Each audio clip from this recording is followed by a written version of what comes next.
Let me put that in there just to, oh, can't even type now. Good morning. Let's see if we've got anybody. Here we go.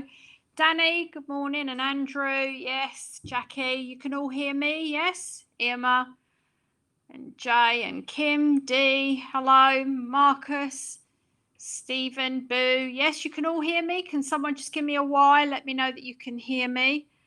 Sounds like a robot. Oh, gosh. I sound like a robot. Was that because I was going, good morning, good morning? Has anyone else got any? Marcus can't hear me. Is that right? Has anyone else? Well, I've got a lot of yeses there. So if there is a problem for you that I'm sounding like a robot or you can't hear me, it's probably something that you've got to do a couple of clicks yourself, because overwhelmingly I seem to have an okay there. Let's just run through the housekeeping for this morning. Let me have a look how many are in the room. We're still waiting for some people to come in. So let's start by saying we are recording today.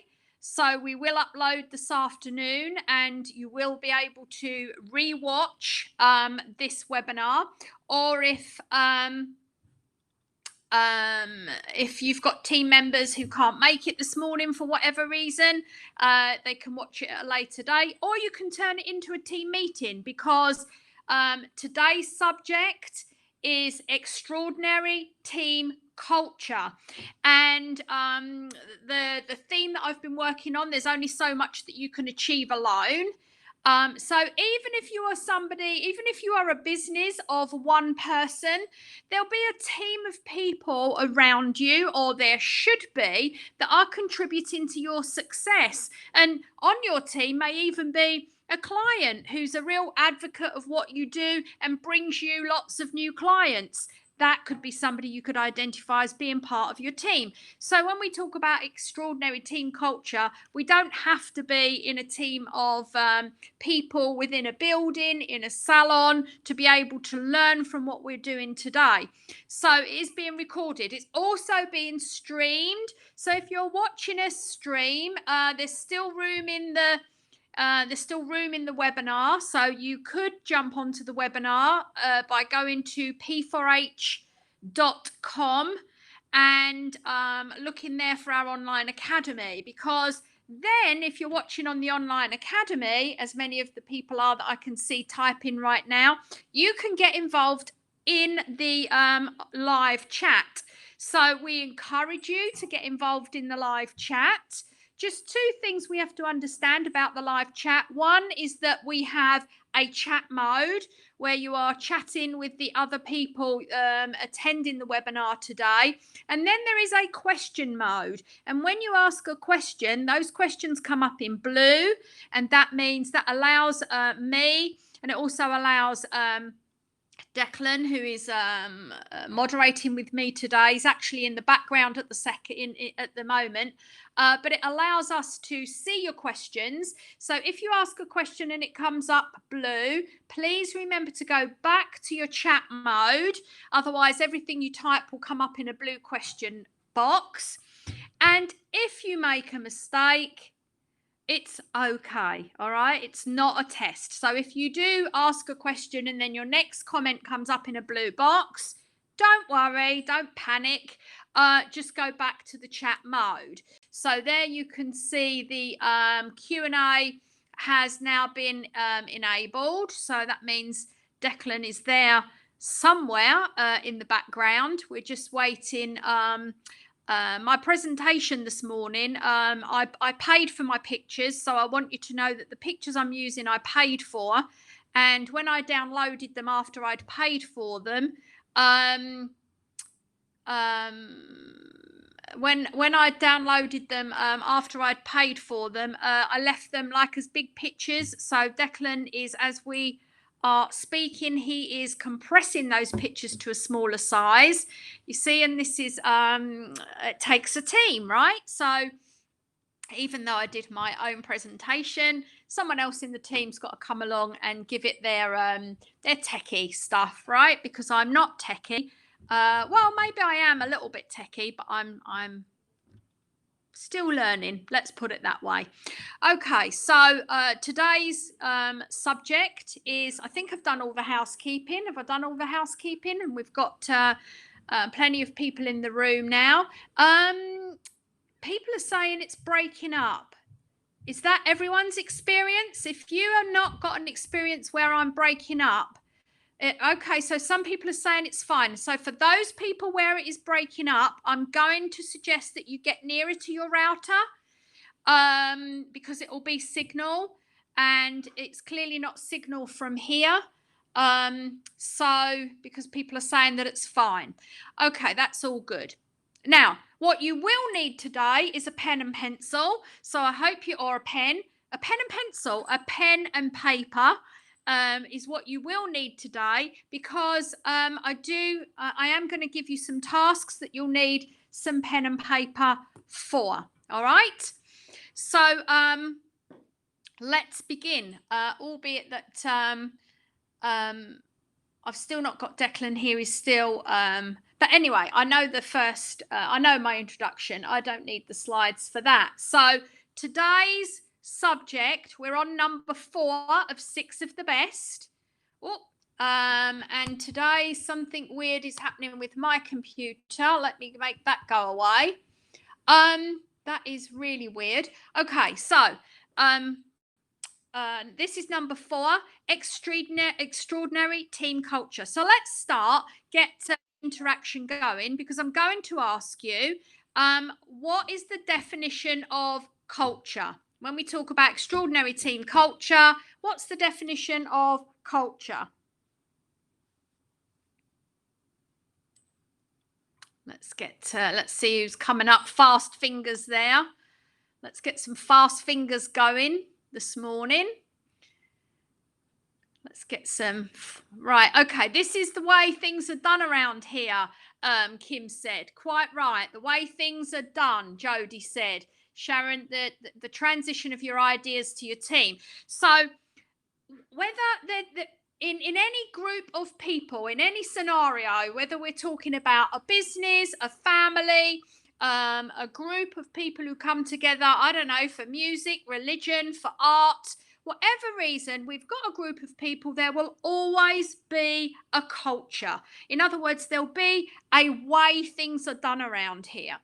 And that culture will develop all by itself, or you have an opportunity to develop the culture for so that the culture serves the purpose of the group of people being together. Does that make sense? So, for an example, if you are a music group, and then you will want a culture which is serving the making of music, right? If we're a hairdressing salon, a group of people coming together in a business, we will want the culture to be serving the business. Now, when we've got a strong culture, everybody buys into that culture. They behave in the way that the culture needs in order for the purpose to be served. In other words, for the goals of the business. Now, when we've not got a strong culture, often what we can get is a situation where individuals are acting in the best interest of their own agenda. Okay, so they will do things and say things. Their actions may be served towards their best interest rather than the best interest of the whole group.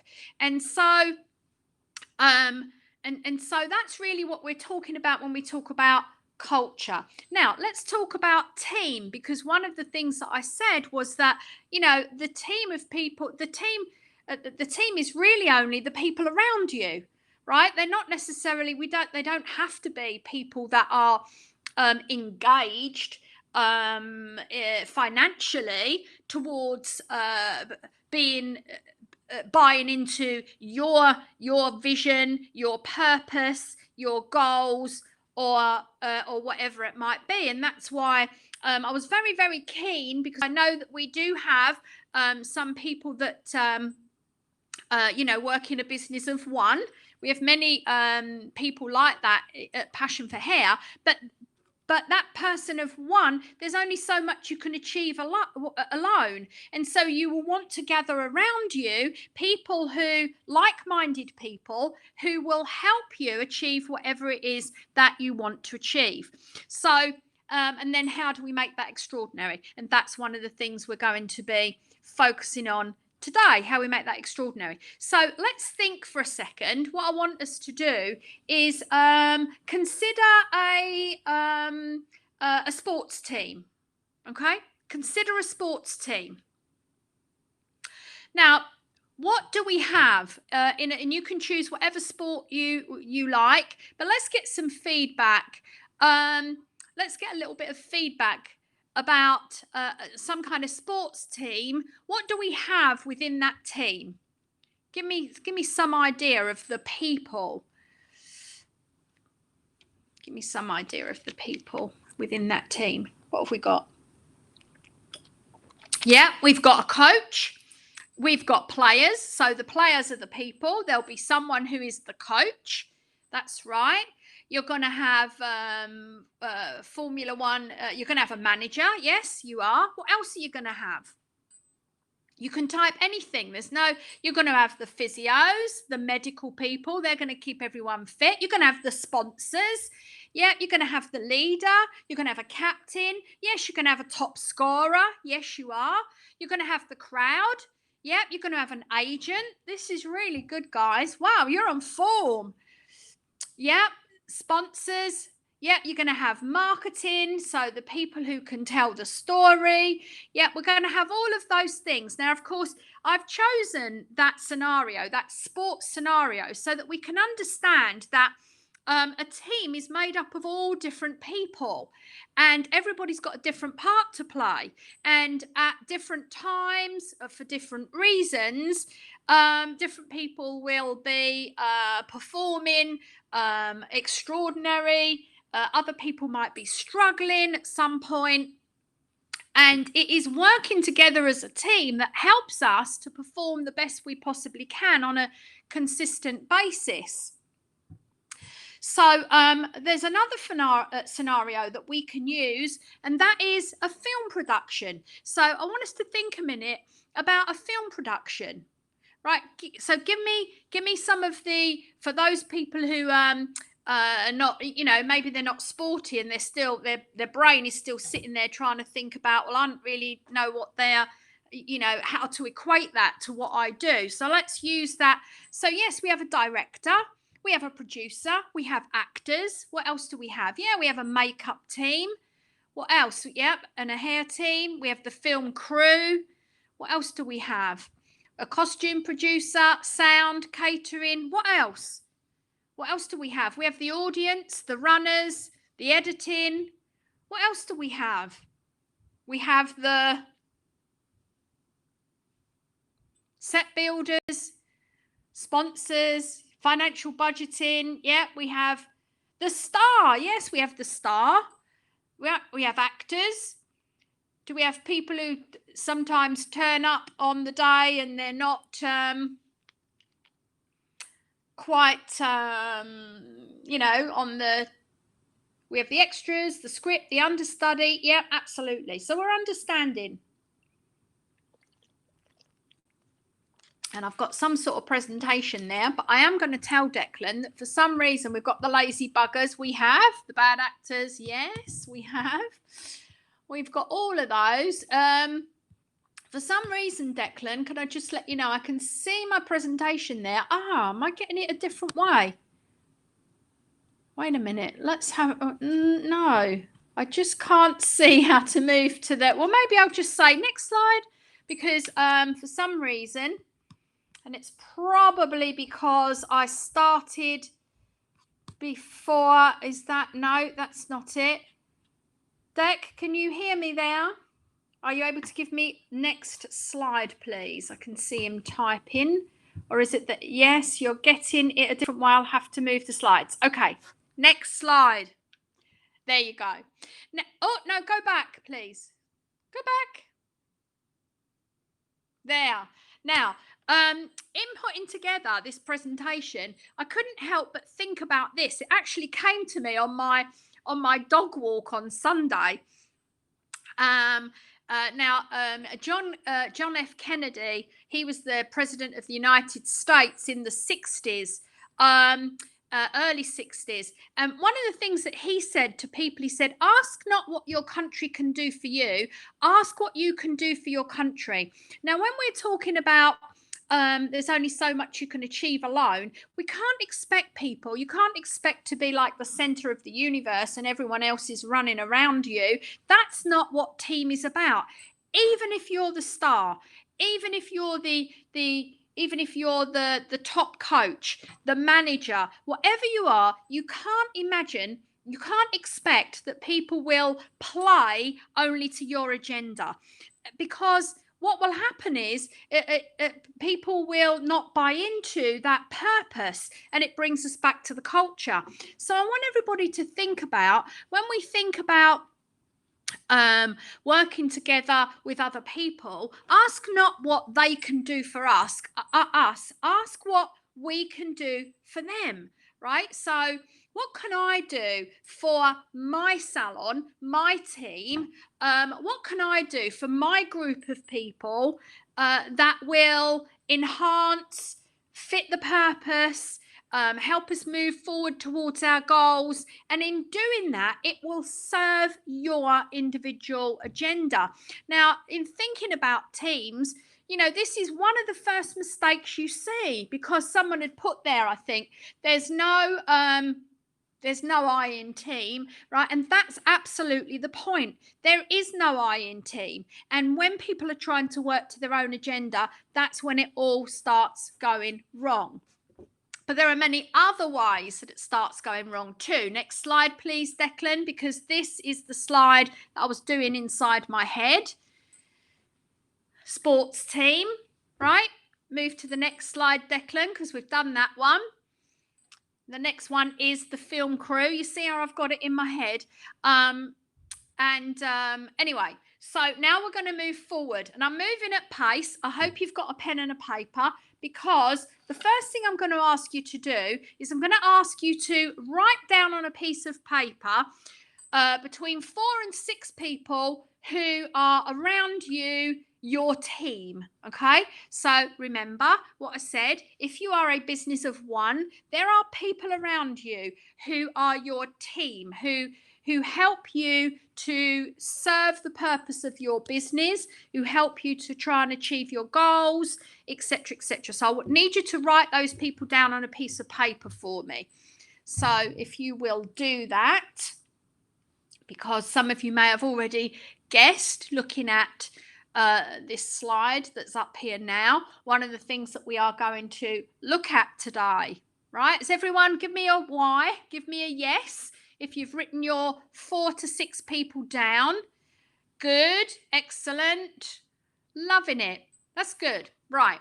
So what if I were to tell you that understanding what shape people are will help us to build better teams, relationships, careers, right? Just by understanding what shape people are. Because yes, we can recognize people as shapes. We can put people's personality characteristics to a shape. Now, one of the first things I'm going to ask you to do, look carefully at the shapes there, and write down on a piece of paper which one you feel that you identify with.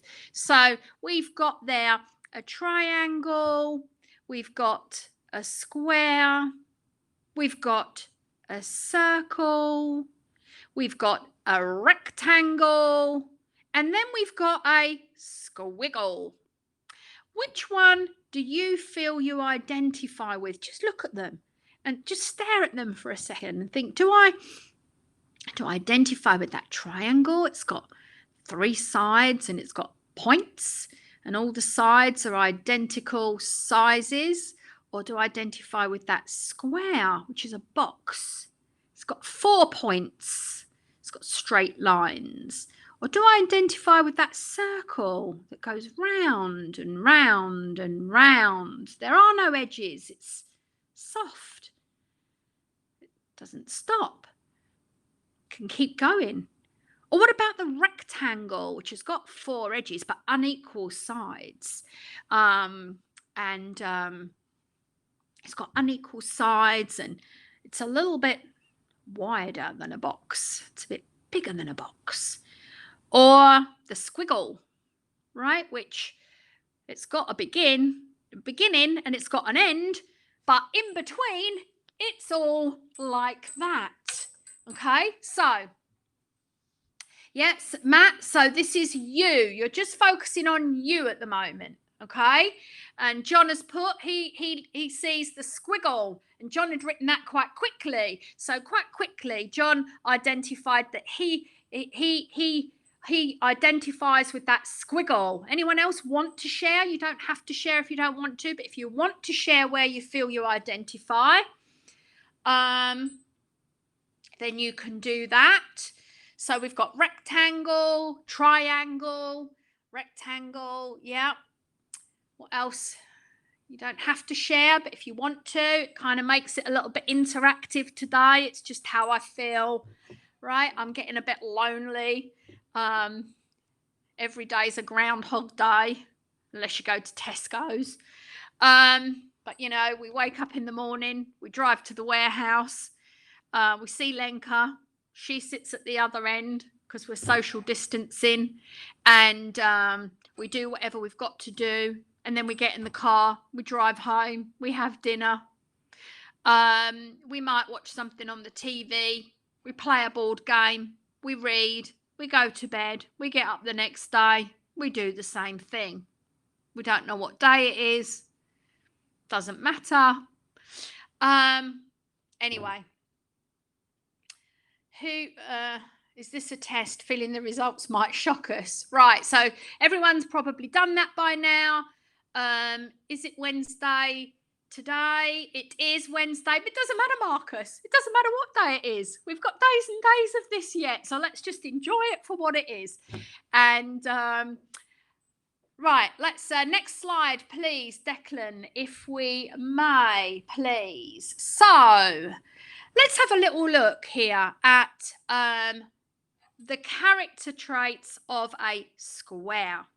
So a square, an organised, logical and hard-working person who likes structure and rules, but sometimes they have trouble making decisions because they want more information. They feel most comfortable in a stable environment with clear directions on what to do. They tend to like things that are regular and orderly, and they will work on a task until it is finished, no matter what. Now, as we go along, you've written down 4 to 6 people there, and when you hear characteristics that you think are those people that you've written down, and if you want to write more than 6, it's a bit like playing bingo. You know, like some people struggle with, you know, 1 strip, and then you look over there and there's a lady with 4 strips and a dabber. Right? So if you are that person who can do more, right? Stretch yourself today. You might, if you stretch your brain today, you might actually get to sleep easy tonight, you know? So, you know, like you lay there at night and it's time to go to sleep, but you're like, oh, my brain is just, it's not that I'm challenged, my brain's challenged, or I don't know, maybe it is, but you're just laying there, you can't, anyway. So, okay, so that's good. So we've got square. Next slide, Declan. Next slide, please.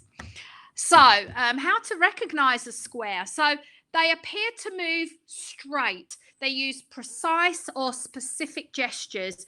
They love routine, and they're very concerned with detail. They're also very neat in their appearance and their personal workspace. They do a lot of planning, and they are always prompt. Okay, so let's move on from the squares. We need to keep moving at a pace. I've got a lot I've got a lot to share today. So, rectangles, the rectangles, they are brave, courageous, exciting, and inquisitive explorer who always searches for ways to grow and change. They enjoy trying things they've never done before, and they love asking questions. They like structure and will often be the person to be sure things are done the proper way, taking all the rules and regulations into consideration. When they're given a task, they start organising it to be sure it can be done in the most systematic way. So there's our rectangle. Next slide, please, Declan.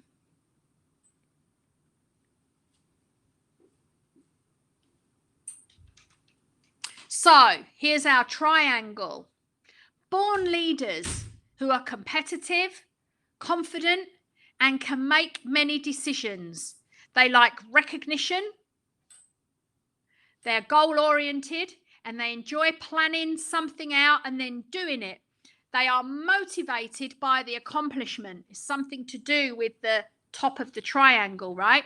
They tend to look at big, long-term issues, but might forget the details. When given a task, they set a goal and they work on a plan for it, right? So there's your triangle. Identify your people. Next slide, Declan. I feel like we missed a how to recognize a rectangle. Did we miss that slide, Dec?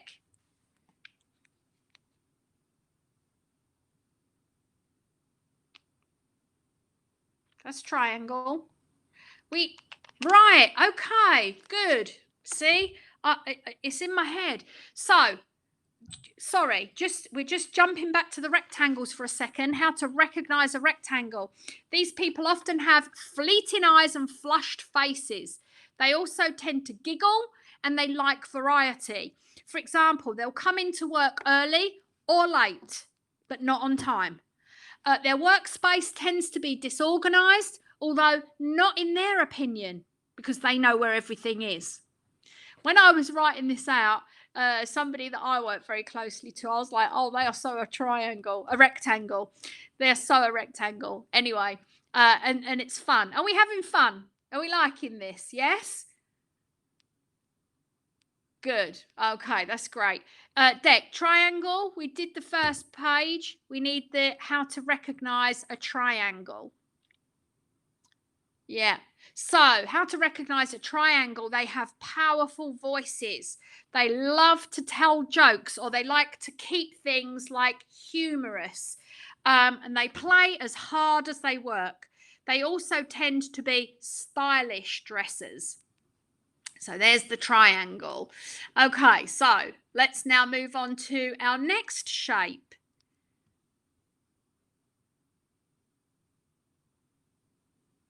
Our next shape. Okay, and our next shape is the circle. They're social and communicative. There are no hard edges about them. They handle things by talking about them and smoothing things out with everybody. Communication is their first priority. When given a task, they want to discuss it. They want to talk about it and talk about it and talk about it. They're characterized as a people person with lots of sympathy and consideration for others. They listen and communicate well and are very perceptive about other people's feelings. They like harmony and they hate making unpopular decisions. And I can already see the questions coming in. Jody, you've asked, can you be more than one shape? You've made the first aha of the day. Yes, it's possible to be more than one shape. So well done. So if anybody else is kind of looking and thinking, yeah, I think that about that person, but I also think that some people can be a mixture of two shapes. Okay. So, and that, you know what? The boxes are going, oh, no, they can't. Everybody's got to fit in a box of a shape.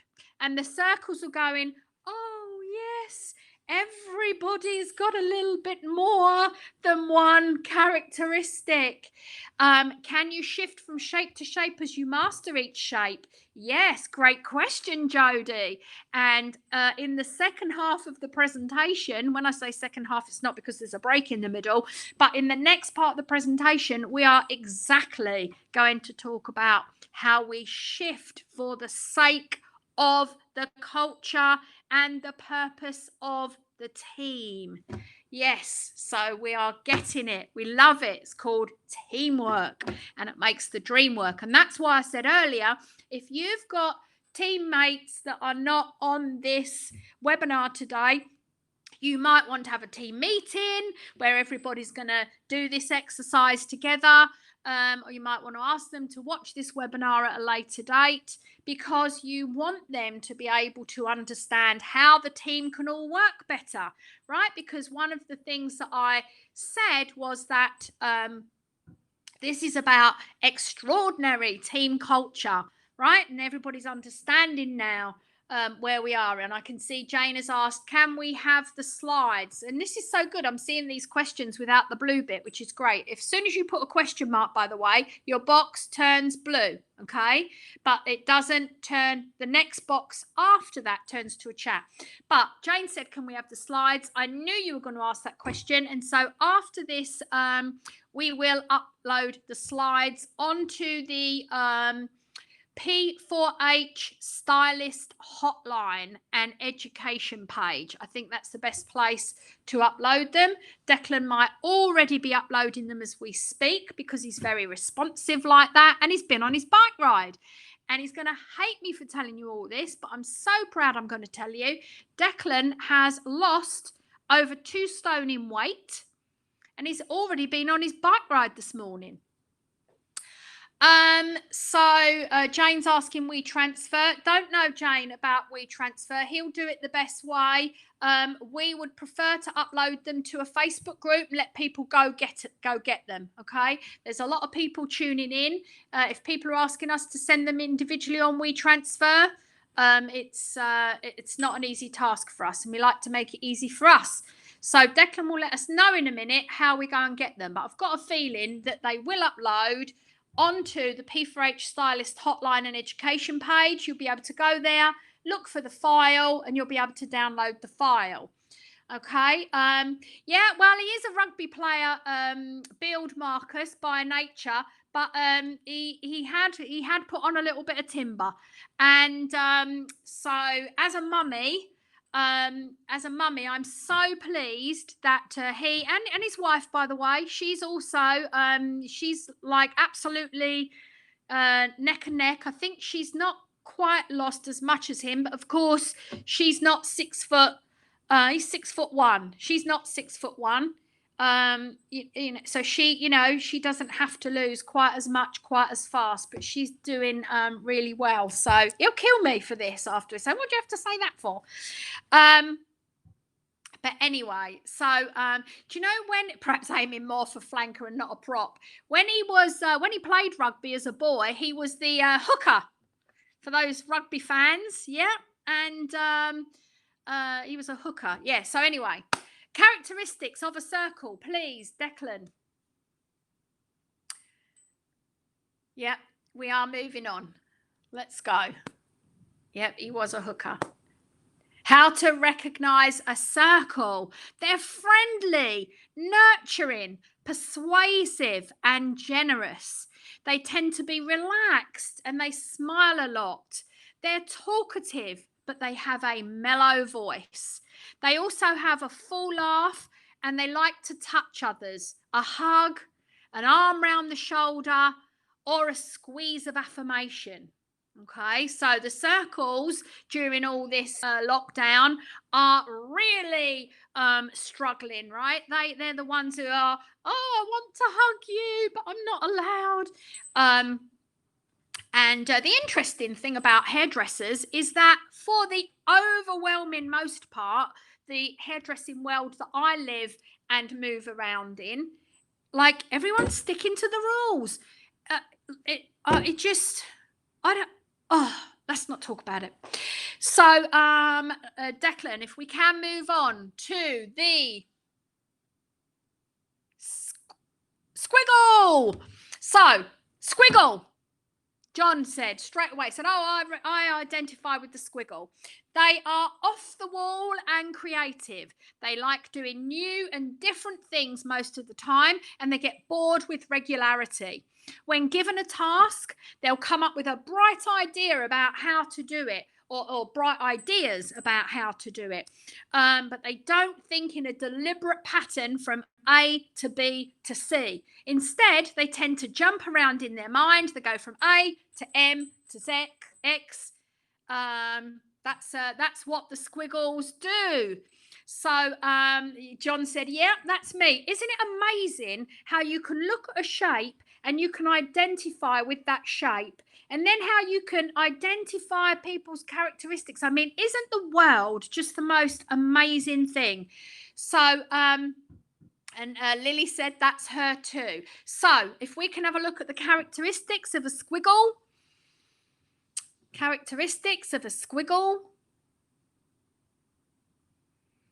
I think what we've got is a delay, like on the moving on the slides. They can be flashy, dramatic, and extremely creative, and they don't like highly structured environments. Squiggles tend to be funny and very expressive. They also have great intuition.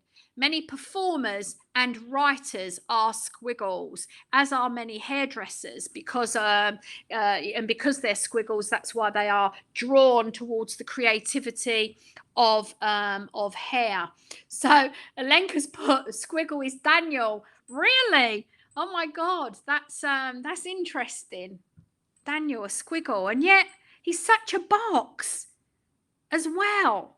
He can be two things. So so there you see, people can be different shapes. It can be a mixture of different shapes, and you can in different times of your life. I mean, if you are somebody who is dramatic and extremely creative, I mean, that's your foundation, if you like. But there might be some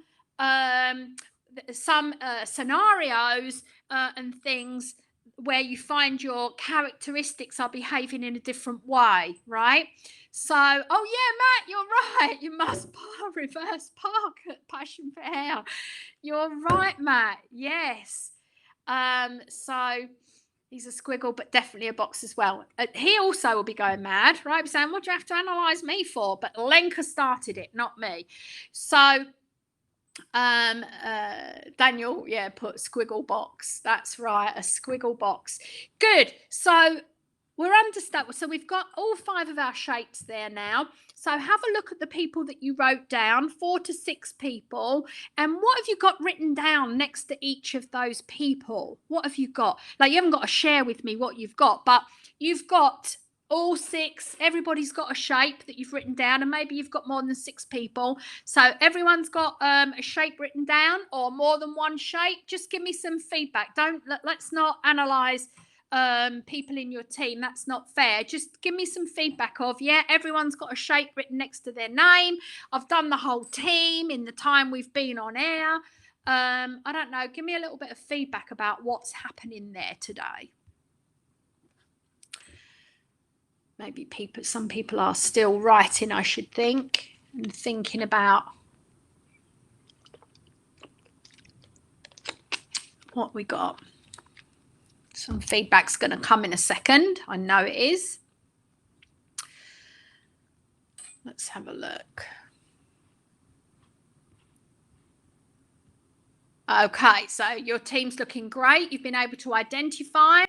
Yep, some of the team members instantly knew their shape. Yeah, that's good.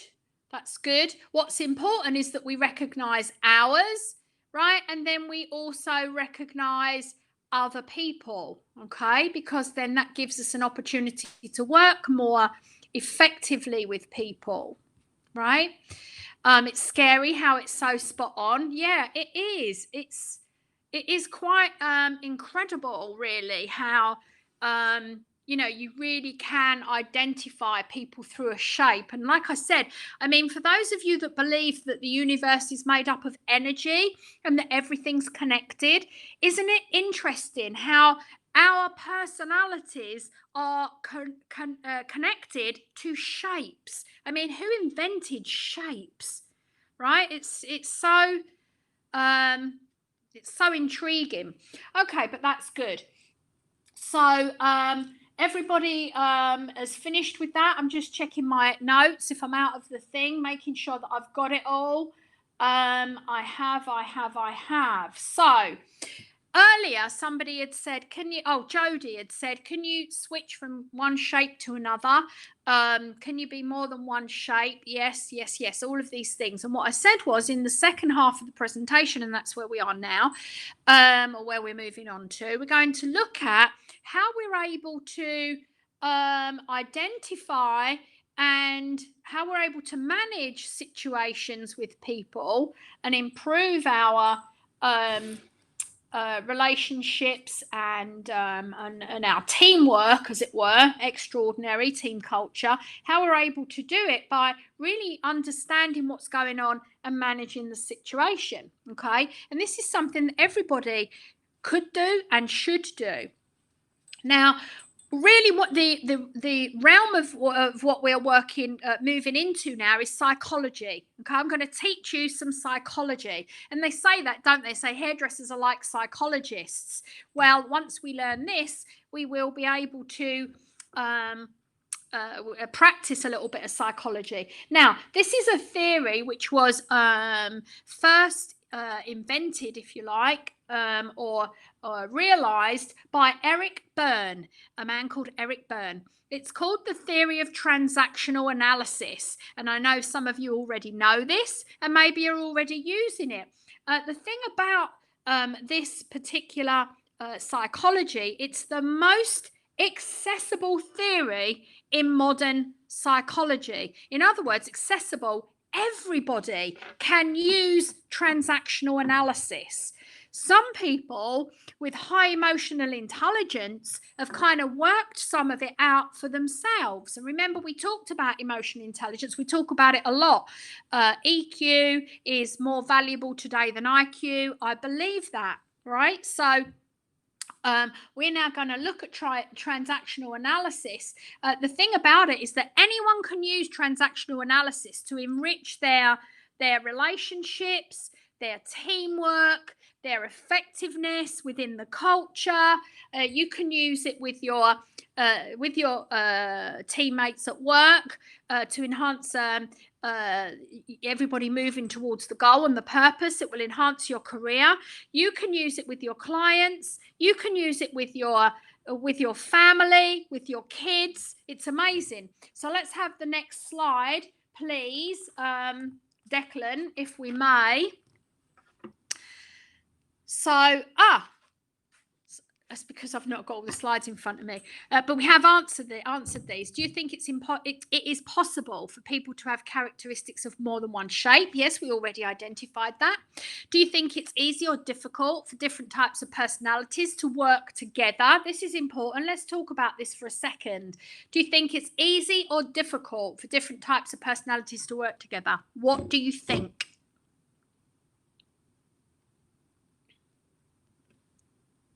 Let's have a bit of a poll here, please, because I've got two answers and they're of opposing. Okay, so what do you think?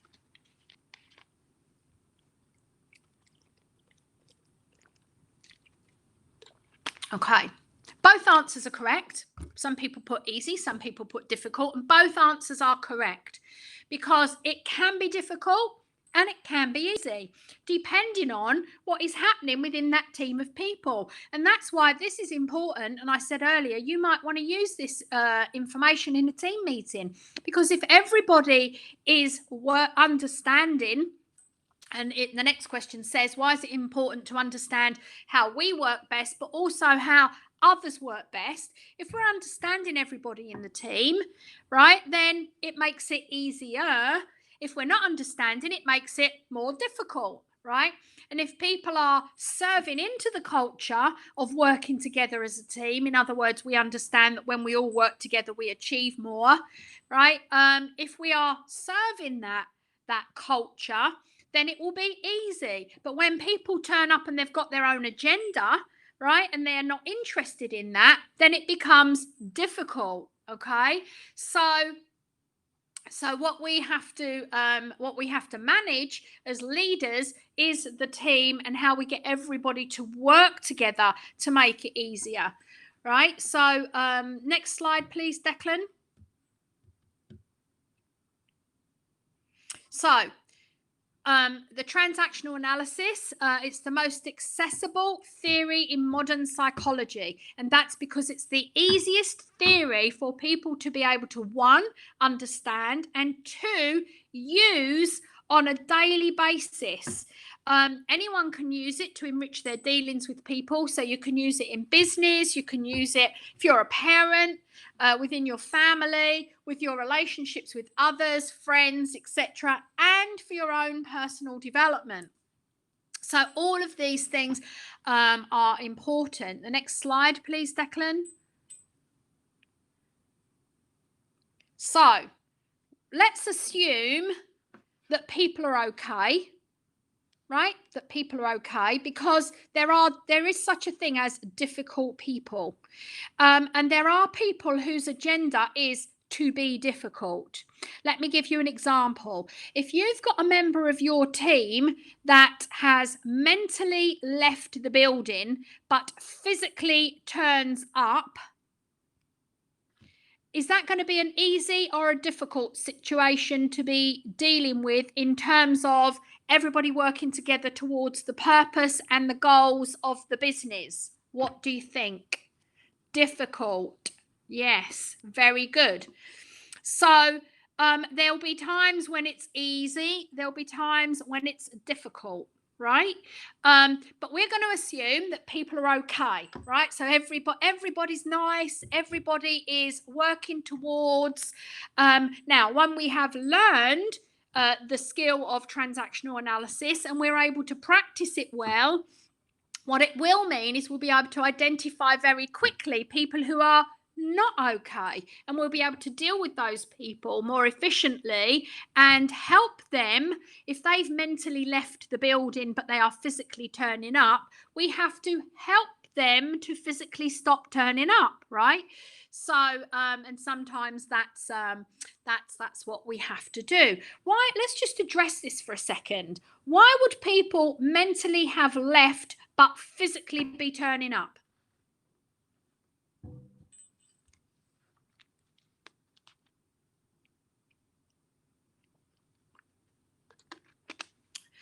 Yep, so money is a good answer. They're insecure, the routine, there are other issues in their life, they're not ready to jump, they've already made a change but they're not quite ready, they're lost, because they've decided on the, I can't see what that's on, they've decided on the one factor. Yeah, because they've decided on just one factor. Maybe they're still trying to work it out for themselves. This is important. Let's assume. So the third part from that, waiting on trade test results. Yeah. People decide their own actions, and these decisions can be changed. So when every action we take is a decision we make, right? One of my favourite sayings, and if you've got children, I used this with Declan from when he was very, very young, like 2-3 years old. It's really easy. You know, I used to say to him, Declan, I never used to say no to Declan. Now I say no to him all the time. So crazy. But when he was a child, my parenting style was not to say no. My parenting style was always to give him options, but then to ask him, is that taking you nearer or further away from where you want to be, right? Is it taking you nearer or further away from where you want to be? So because everything we do is a decision, every action, but those decisions can be changed if we kick some thought process in, right? So they're the assumptions we're going to make, and we're doing that because I don't want your voice too, as we're going along, getting stuck on one person, right, that you've written down on your page, and you're going, yeah, but that person, that person, that person, okay? Because there's probably something about these assumptions that we are making to make transactional analysis work. There's something there about that person. You understand what I'm saying? Have I explained that well in a very elegant and kind, circle-ish kind of way, because I didn't want to be unkind about anybody. So next slide, please, Declan. Got a couple of yeses there, so that's good. Thank you for the feedback. It helps me. So a transaction, right? Transactional analysis. Let's break this down because there's two kind of big words that when they're put together, transactional analysis, psychology, it's all like, oh my God, I mean, I can't learn this stuff. So a transaction is when two people communicate with each other. And in our industry, of course, that is happening all the time. So you can see now why I said, even if you are a business of one person, when we are talking about extraordinary teamwork, it's still important that we master and understand, right? Because even with our clients, right, there's a transaction, as it were, two people communicating with each other. To be a great hairdresser, I personally think you need to be a great communicator. I know great communicators who have not got the best hairdressing skills, who are way more successful than amazingly technical hairdressers with not very good communication skills. Right? Do you all agree with that? So communication skills can really take a hairdresser further, just like the physical skill of hairdressing can. We talked about this. What's the third part of that conundrum, right? The physical skill, the communication skill, the emotional intelligence. There's one other part there. We dealt with it a lot in our last webinar, and it is the let's see who gets it. Begins with a K.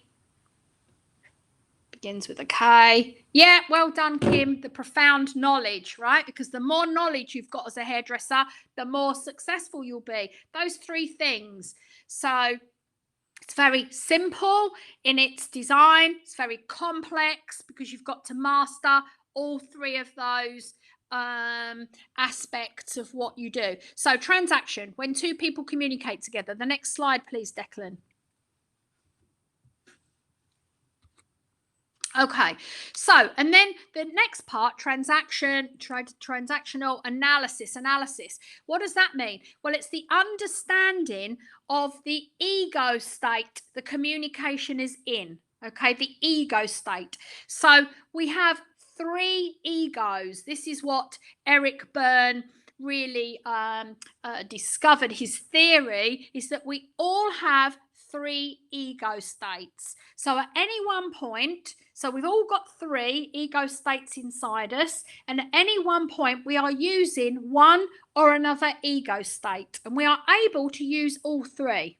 All right, now we're going to look at the three ego states, ask questions as we go along. There is no such thing as a stupid question, only information we don't yet know. And transactional analysis is one of those things, the first time you hear it, it throws you a little bit, right?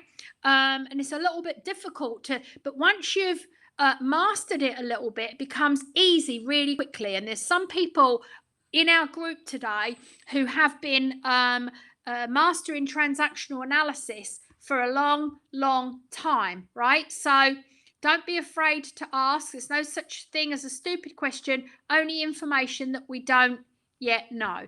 Okay, so next slide, please, Declan. I was looking where I can do the slide. Okay, so the first one, the P, stands for parent. So the first ego we have is an ego of parent.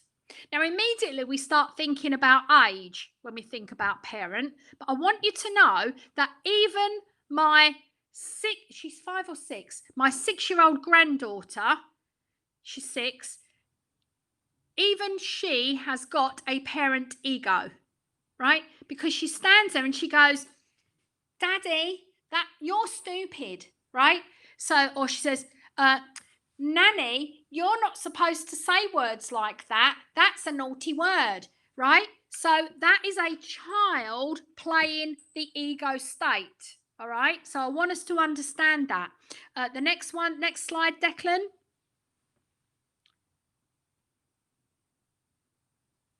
Okay, so we also have an adult ego. And again, even a child can have an adult ego. Very important for us to understand. And the third one, Declan, the third one is the child, okay? The child ego. And I want you to know that even adults still have a child ego. It's where the word childish comes from, right? But I also want you to add to your dialogue, to your understanding of this ego, childlike, okay? Because childish is kind of one connotation. Childlike is another connotation, all right? So yeah, someone's put, my husband definitely does have a child ego. Yeah, I knew that there were going to be some wives that said that, but I also like I also hope he's got a child like one, because that would be the one, the fun, the spontaneity, and actually between lovers, and I didn't think I was going to get so far in this early in talking about this, but amongst two lovers, the child ego state is a great state for them to be to practice their romanticism. Okay, so if ever you're thinking, oh gosh, I need a little bit of romance in my relationship, you need to get into the childlike state, okay, because that's how you let all the other stuff go. Move on to the next slide, please, Declan. And I'm loving all these self-confessed bits down here. I love it. Keep it going, everyone. So let's have a look at the parent. The parent, well, how the parent ego state is affected and how it is developed, if you like, is a lot about what has happened, what they've picked up throughout their time, their past, if you like. So the parent ego has authority. It's the one with authority. But you can see there the absorbed conditioning. In other words, what we've learned over the years. So that'll be things like, our beliefs. What we believe. And can you remember way back in March? And I've said this so many times, but it's so important. We must understand that everybody is living right now through the prism of their own beliefs, right? So we all believe different things, and it's what's dividing people and making it so very, very difficult. But that is absorbed conditioning. So it's things that we learn as we're going along, if you like. And you can see there it says learning. So parent is about things that we have learned and are learning. And then, of course, it's attitudes, right? So what do we mean by a parent attitude? Well, the parent attitude dialogue will be things like, this is how you should do it. Parent attitude will be always, so you always say, or the parent will say, never forget, like, this is important. This is what you should learn. These are things that you should know to keep you safe. Things like under no circumstances. So when they're trying to lay down rules, under no circumstances should you do this or should you do that. And the parent, of course, is responsible for the morals, right? Because that comes from the beliefs and the values, right? So don't lie, don't steal, don't cheat, right? They're that's the moral value. or I don't know, maybe, I mean, there could be some people who are using their parent to say, do lie, do steal, do cheat. That's part of the problem we have. But anyway, let's not go there. Next slide, please, Declan. Next slide.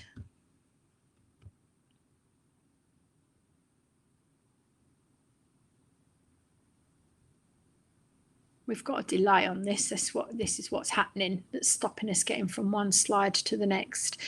Okay, so the adult is the ability to think logically and determine action, right? So the adult ego, remember, we've all got them all, the ability to think logically and determine action, what we should do. The adult ego is information which is based on facts. So the adult ego is always looking for the information. They want to know the facts. Is it corroborated? You know, where did you get that piece of information from? Let me give you an example. Let's use fake news as an example, because there's been a bit of that.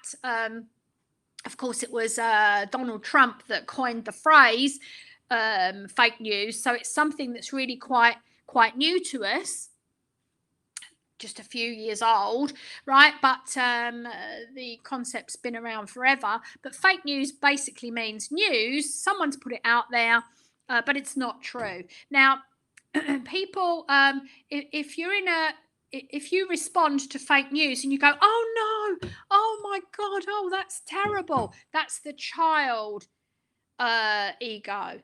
If you go, really? Is that, well, that's just one person saying that, and I'm not sure that that particular source is to be trusted. So I want more information before I'm going to make any reaction to that or any action to it, right? The parent would go, what? No, you're joking. That can't be right. No, that's not possible, right? So we can see how you get three different reactions.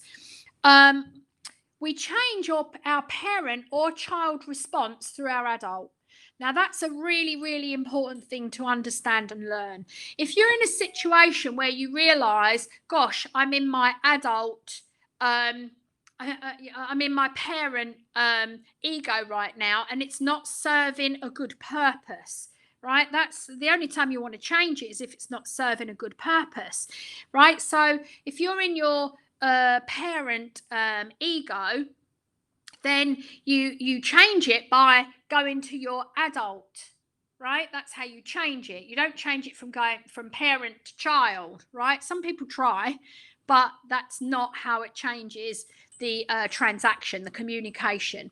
So whenever you feel like you're in a parent or a child, you're emotional, you're out of control, then go to parent. Okay, we'll explore a little bit more of that in a second. The next slide, please, Declan. And the next one is child. Now here, right, I've just got some words, because the child is all about seeing, hearing, feeling. You see, for the child ego, it's all about emotion, right? But it's every type of emotion. And that's what I said earlier, childish or childlike, right? Because anger, despair, they're on one side. Happiness, joy, and love, they're on the other side, right? So the child ego is all about the emotions, being very emotional. So anybody who had said, oh yeah, you know, that's my husband or that's me or whatever, that's where you know, that comes from. Next slide, please, Declan. So we've got all three now. They are alter ego states. As I said before, we've all got these egos within us, okay? And we are playing one or another at any one time. Now, the parent ego is one that is taught to us. So we've learned it over a period of time. It's taught to us. The adult ego is thought. So it's when we are thinking and we're being more deliberate more on purpose, okay? And the child is the emotions, all right, when we're being emotional. So that's how we can kind of put those states into that. Oh, I thought, why is that slide gone back? And somebody had asked that it goes back. Okay, so we're understanding. So the alter ego states, you've all got them, all right, and you're playing them, and you can switch from one to another really, really quickly. If you were listening, was it last week when I was talking about how when I'm really angry or upset, how I can revert back to my East End, right? Was it last time or the time before? I can't remember. But that will be when I'm getting out of control, right, of my emotions. And some of it might be because of what I believe to be right, or right? So can you see, the child is the emotions. What I believe to be right is the parent. So it's all emotional. And how you get out of that is by playing your adult alter ego, bringing your adult alter ego in. That's what I did in Tesco's the other day. If you saw my post about my visit to Tesco's, slurp, slurp. So next slide, please, Declan. Dagenham, Debbie. Oh, I've never even been. I've been to Dagenham Market once. Dagenham's in Essex, by the way. Successful communication, how to. So once we understand those three alter egos, how do we use them? So it's in the responses that the success is achieved. And what we really want is complementary responses. So for an example, if the transaction starts parent to child, okay, so if somebody speaks from a parent ego and they are communicating to somebody as if they are in a child, it must be returned child to parent. Okay? If the person responds in a parent to child, so it's a parent to child and they respond parent to child, what will happen?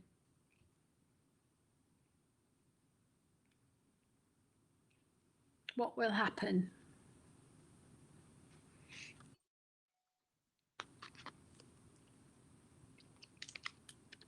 Okay, say that again, said Jane.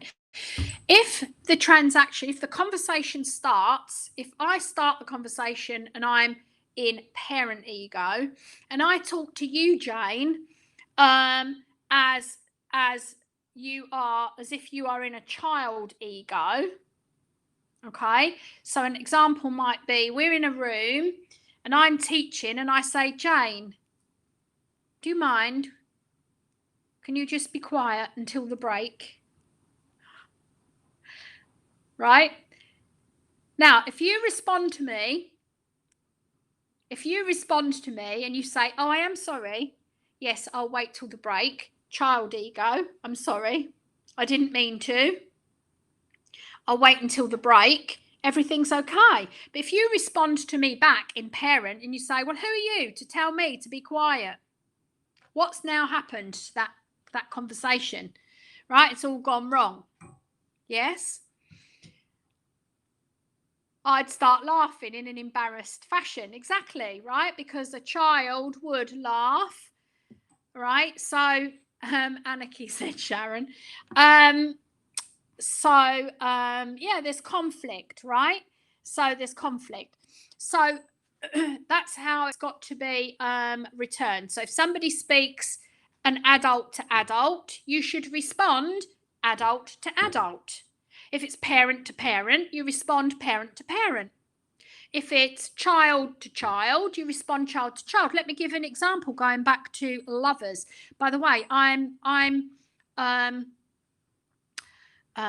because I was going to say and you may have seen me coin this phrase, I'm committed to my couple bubble, right? Now, my couple bubble is me and Daniel, okay?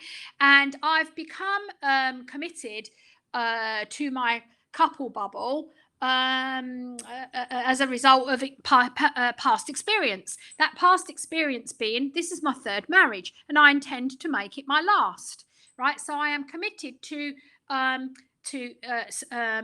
making that relationship work. Okay, so the couple bubble. So for an example, if we are going to I'll say, oh gosh, we've been working really hard, etc., we need a date night, right? Or maybe we need a weekend away. We should be so lucky. Or a night out, whatever it's going to be. Now if you have that date night, that weekend away, and you are childlike, both of you, throughout that. So in other words, you're going to say, well, where should we go? Well, let's just get in the car and drive and see where we end up. What shall we eat? Oh, let's get fish and chips and eat it on the beach, despite the fact that we could, if we wanted to, we could do you see what I'm saying? So that's an example of how it'd be child to child. Now, if I did that, if I said, oh, Daniel, let's throw caution to the wind and let's jump in the car and drive anywhere. And he says, oh, that's the most bloody ridiculous thing I've ever heard. Don't you know there's a pandemic on? We're supposed to be, you see, now I'm upset and wounded and the whole thing will, anyway, let's move on. Next slide. I thought it was a great example. So if we get these crossed transactions, right, if the transaction starts parent to child and it returns parent to child, as I just explained, then the communication's ineffective. Okay, now at that point, let's see who could come up with, what would you do if you're in a situation where the communications become ineffective and you are in a communication and you're angry, upset, etc., what needs to kick in? I already yes, you must bring in the adult, okay? Or you can try and rescue it. Next slide, Declan. A rescuing technique. So adult, yes, that's if you can teach yourself to revert to adult, that's like it's a really good way to respond in a motor memory way, as it were. The next slide, Declan. That's not the next. Okay, so you can also rescue the situation with a complementary transaction. That is going back to mimicking the transaction from the person that communicated to you. So if it went parent to child and then they did parent to child, to rescue it, you can go. Let's see if somebody gets it. I think it's written down there too. Yeah. Yes, adult is the one, but it can be rescued with a child to parent response. Okay, but it's quite difficult. If you're in parent ego state and you speak to somebody, your transaction is to child and they come back parent to child, you can rescue it by going into child ego yourself to parent, but it's quite difficult because you would have to swap from parent to child. So it can be rescued that way, but it's hard. Okay, but it's hard. Yeah, I mean, Jane put their childlike, and that's a interesting answer that you've put there, and it's a lot that I bet a lot of people can say, yeah, I do that. Some people, what they do is they try and turn it into a joke, right? So, and they're not doing it because they think it's light, but it's a child response they have, and they are able to, if they are for an example, that their shape is the the shape of light-heartedness. Like, so for an example, a squiggle, they might try and turn it light-hearted, right? Now, the problem with that, you try and turn it light-hearted, right? The problem with that, if the other person is in like a parent ego state and they're a square, right, they're going to think that you are being condescending or stupid, or, they might even say to you, are you stupid? Or are you on something? Or something like that. Does that make sense? Now, the other childlike way that people do it is by bursting into tears. Okay, so they bring their child ego, they burst into tears, right? And you think, oh my God, and then you say, well, I'm sorry, I didn't mean to make you cry, So these are all communication transactions that are going on, and they're coming from only 3 egos. All right. But you can see the conversation can only continue constructively when the relationship is on track. And one of the things I've learned to do is when a conversation is off track, to say to somebody, look, this is not working for us right now. Let's go away and let's come back. Right. And so, literally, because sometimes it's so hard to get it back on track. Right. Yeah, and Marcus has put there, I've witnessed tears a lot and it always floors me. Yeah, well, one of the things that people learn, the child ego learns that crying is a really good tool. We learn it from a very young age, and often crying is a really good tool, but it does show a very immature ego state, right? So, anyway, it's a difficult one, because once somebody starts crying, if you're a manager, salon owner, and you've got a job to do, to bring somebody to task and they burst into tears, right? How are you going to deal with that? Well, you do it with the adult. You bring the adult and you say, look, you're clearly upset. Wasn't my intention to upset you. This is a conversation that we must have, but we're not going to have it right now. So you go away and, when you're feeling a little bit stronger and able to have the conversation, we will have the conversation, right? So, so that we're all understanding. And I know that you're good at that, Marcus. It was a really, really good example that you brought up for some people, who are still maybe learning how to deal with those things. Thank you. Next slide, please, Declan. Next slide. John, I leave it to Penny. Okay, so let's talk about parent characteristics so that we can recognise both in ourselves but also in others when they are using the parent ego. Okay, so physical, what will you see physically? Well, they'll be angry or impatient, so you'll be able to recognize on their body language, maybe their expressions, maybe they're getting really expression, and they're finger pointing. I mean, this is always the sign of a parent, right? And that's where, for those of you that are parents, aunties, uncles, cousins, whatever, you think about those little 2, 3, 4-year-olds. I mean, they quickly learn, don't they, to be pointing, right? That is them bringing their parent alter ego. I think a child's parent alter ego is just the funniest thing. But of course, when you laugh at them, that derails the communication, so don't do it. But patronising gestures. Next slide, please, Declan. It'll be the verbal parent characteristics. They'll say things like always or never, right? So it'll be over here or over here. It'll be like big extremes. For once and for all, that will be judgmental words, critical words when they're criticizing or patronizing language. And I can see Marcus has put there, can we not overlook adults who talk with baby voices?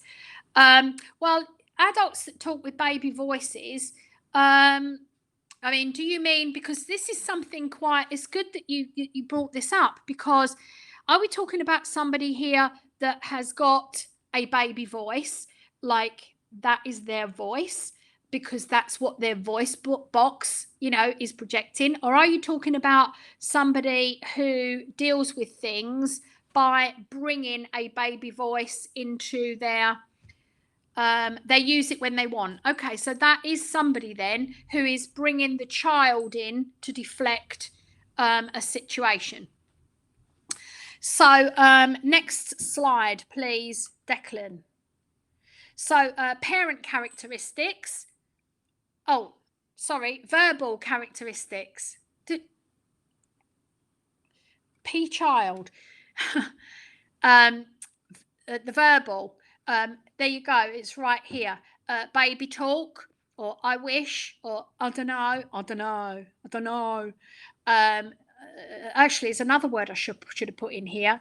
I hate it. Yeah, but, like as if it's one word. Yeah, but. No, not yes, but. No. Yeah, but. I want to. I'm going to. I don't care. Oh no, not again. Things never go right for me. Oh, this is the worst day of my life. Or on the other side, sorry, Declan, go back a minute. Or on the other side, they go bigger, biggest, best. In other words, they overstate things to try and make it, more dramatic than it really is. This is the best. Donald Trump is an expert at that. Donald Trump, an expert at it. And then the next one, Declan, the physical. Okay.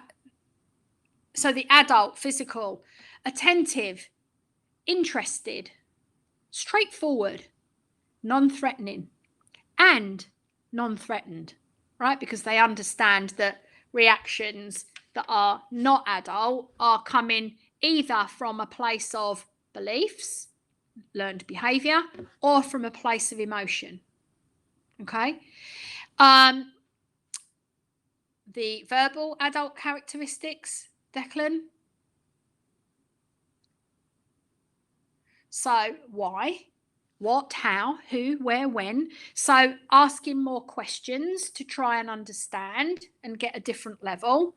How much, in what way, reasoned statements, true, false, probably, possibly. So non-committal. So not necessarily agreeing, but if they don't know something for a fact, right, they won't necessarily commit and agree, but they might say, well, possibly, well, probably, right? I think, I realize, I see, I believe, which means I believe doesn't necessarily mean that you have to as well.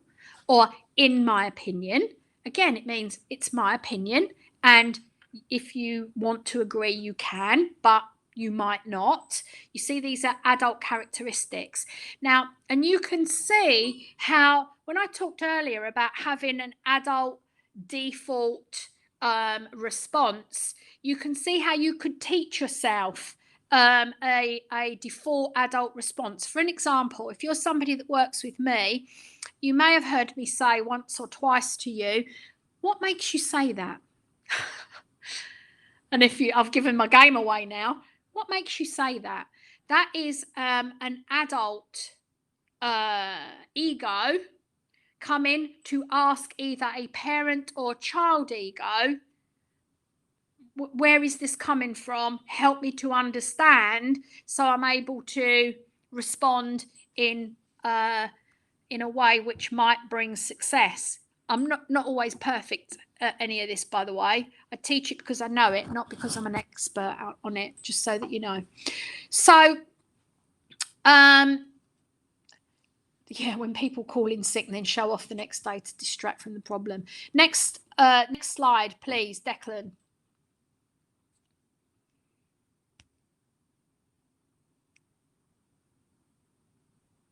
Oh, if it's a blank slide, it means I've done all my slides. Wow. So have I done all the slides, Dec? Or is a blank turned up in the middle there? No, I don't believe that it has. Okay, so there we have. So we started and we said, when we talk about extraordinary team culture, right, what we really are looking at there is everybody has characteristics, and what we've done is we've put them to the shapes, so that what we're able to do is categorize people not by words but by shape and what that shape means. People can be more than one shape, right? And we can be different shapes at different times, but you're not necessarily wildly different. For an example,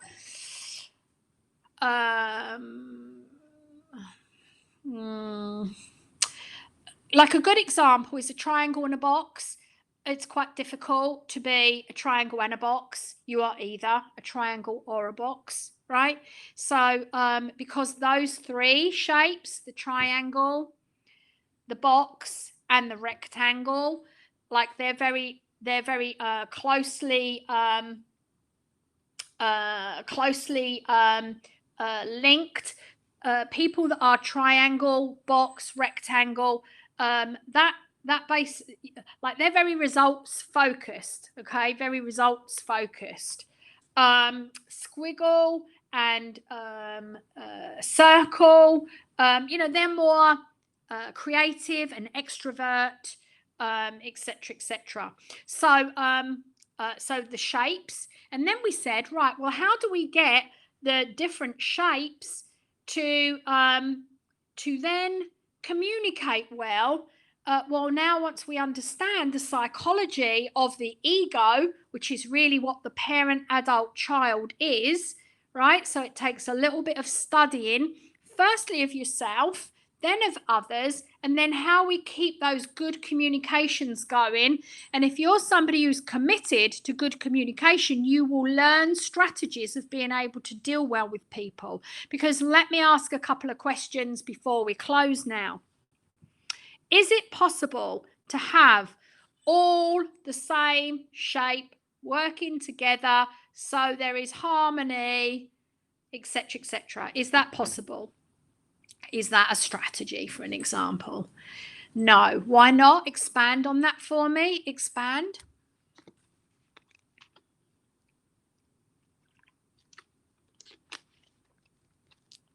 Expand. Okay, because we're not all the same. We need a little bit of everything, yeah? But even if everybody was a square, you've still got the alter egos to deal with, right? So even if everyone was a square, still you've got the parent, adult, child, which is being played depending on the circumstance of that person at that time. So when something very difficult is happening in your life, and we can't control those difficult things, right? We lose loved ones, or bad things happen to us, or good things happen to us, right?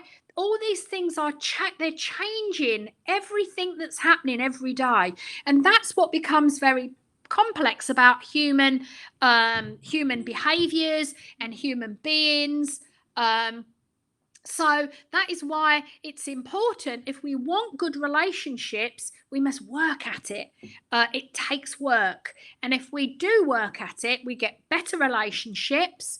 And remember what he said, Kennedy, he said, ask not what your country can do for you, but what you can do for your country.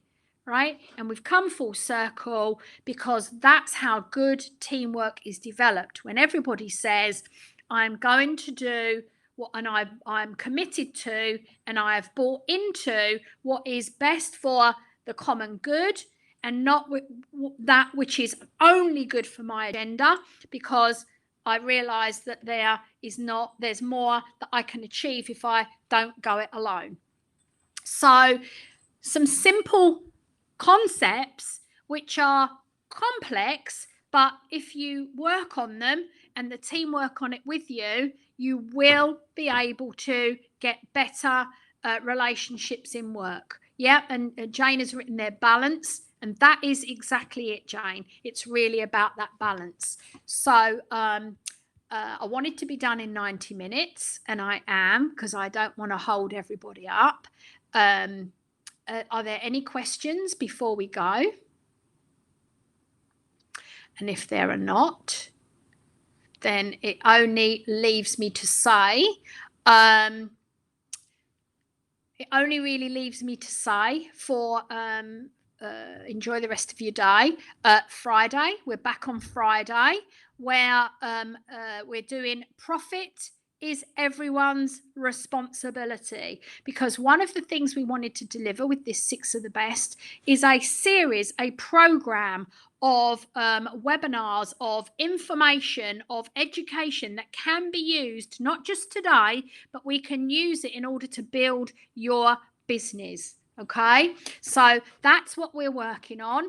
So on Friday, join me, 11 o'clock. Profit is everyone's responsibility. We're going to be talking about why profit's important, how profit is made, and what we can all do to help the profitability of the business that we work in, because we all know that it's difficult times right now, and our business needs all the focus, attention, and smart savviness that it can get.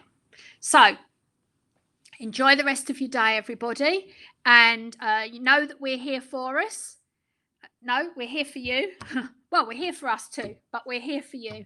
Yeah, so if you need anything, Passion for Hair is open, and yeah, we're here to help you. Speak to you all very, very soon.